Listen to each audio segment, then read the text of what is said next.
السلام علیکم ورحمۃ اللہ وبرکاتہ۔ جی میرے سامعین، آپ اس وقت ڈی ایف اسلامی چینل دیکھ رہے ہیں۔ آج میں آپ کے سامنے ایک واقعہ ذکر کرنے لگا ہوں کہ داڑھی بھی گئی اور ملازمت بھی گئی۔ ایک آدمی اپنی ملازمت کے لیے ایک افسر سے ملاقات کی انٹرویو دینے کے لیے۔ اس افسر نے کہا کہ آپ کو ملازمت نہیں مل سکتی کیونکہ آپ کے چہرے پر داڑھی ہے۔ اگر آپ ملازمت چاہتے ہیں تو آپ کو داڑھی کٹوانی پڑے گی۔ وہ شخص وہاں سے واپس چلا گیا اور 2-3 دن تک اور ملازمت تلاش کرتا رہا، لیکن غربت، مہنگائی کی وجہ سے ملازمت بھی کہیں نہ ملی۔ آخر اس نے داڑھی کٹا کر پھر واپس آ گیا افسر کے پاس کہ افسر میں آ چکا ہوں۔ تو افسر نے کہا کیسے آنا ہوا؟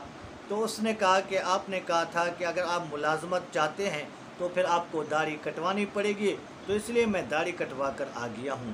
تو افسر نے کہا کہ مجھے یہ بتا کہ آپ نے جو داڑھی رکھی تھی اس کو ضروری سمجھا تھا یا غیر ضروری سمجھا ہوا تھا؟ تو اس شخص نے کہا تھا داڑھی کو تو میں ضروری سمجھا ہوا تھا، لیکن ملازمت کی خاطر میں نے داڑھی کٹوا دی۔